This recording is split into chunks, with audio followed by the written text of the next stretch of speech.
Now we will go over the rules and deductions for overbooked ordering games, which will have more players than slots. For example, 9 students in 6 classes, 20 waiters scheduled to work in 7 days. The crucial questions to ask yourself when coming across an overbooked game is: does a player have to be assigned to each slot? What is the maximum number of players assigned to any slot? And which slots cannot have more than one player?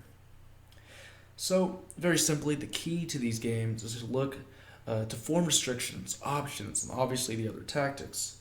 It's also very important to keep your setup consistent and to stack variables vertically to keep track of everyone. In a game, a complete hypothetical setup could look like this. Now let's move on to the rules. Like I mentioned earlier, familiar rules still apply, such as blocks, arches, and restrictions. But like the underbooked games, rules are created for the situation.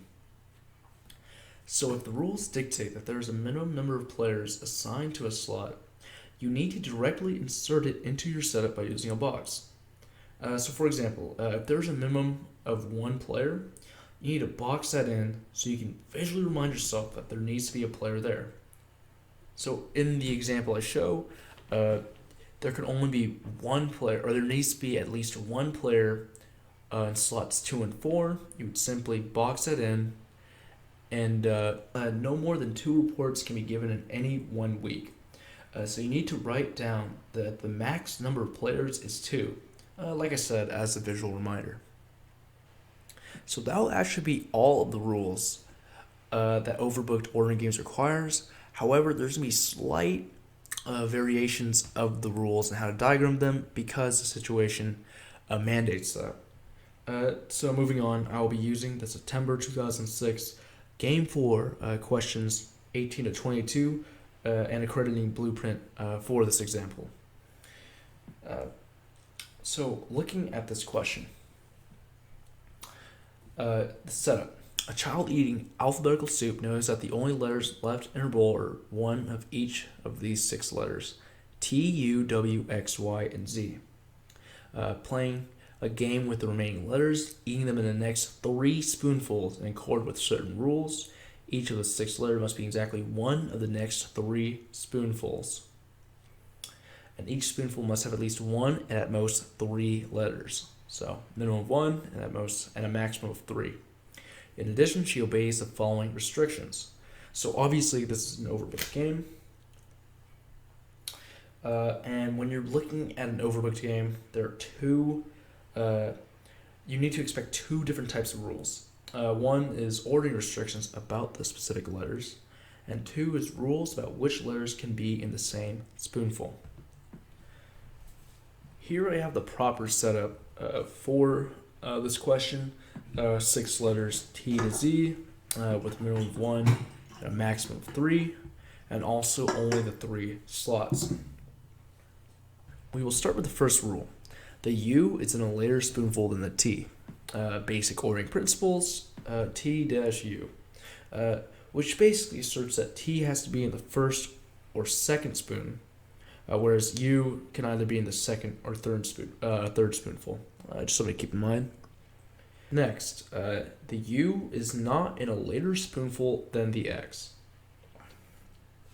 U could come before or be in the same spoonful as the X, and this can be confusing to track using the simple conditional relationship or division relationship that we described. So a better way to visualize it is to actually symbolize what must happen.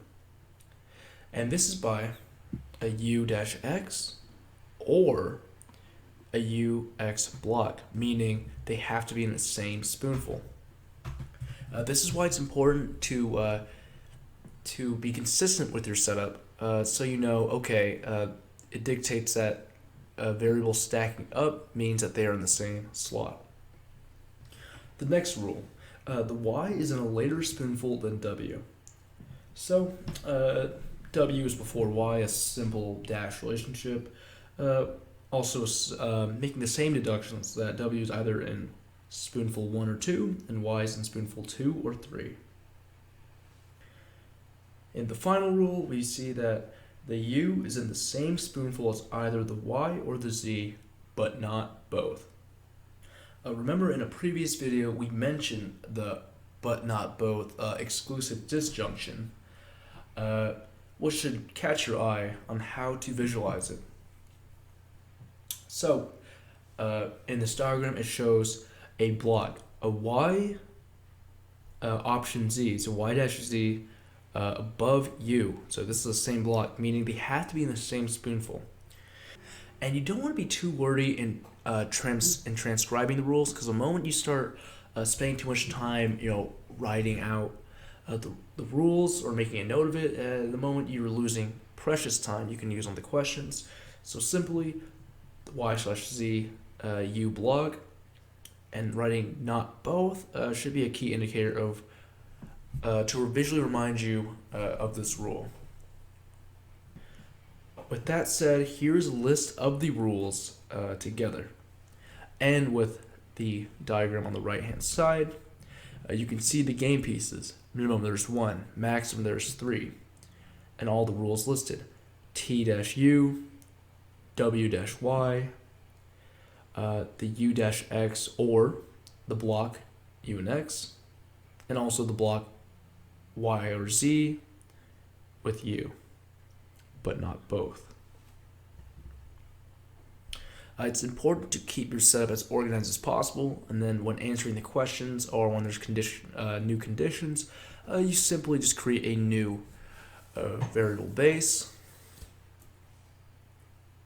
These are also some various restrictions that Blueprint provides, showing what you should be thinking of when forming deductions.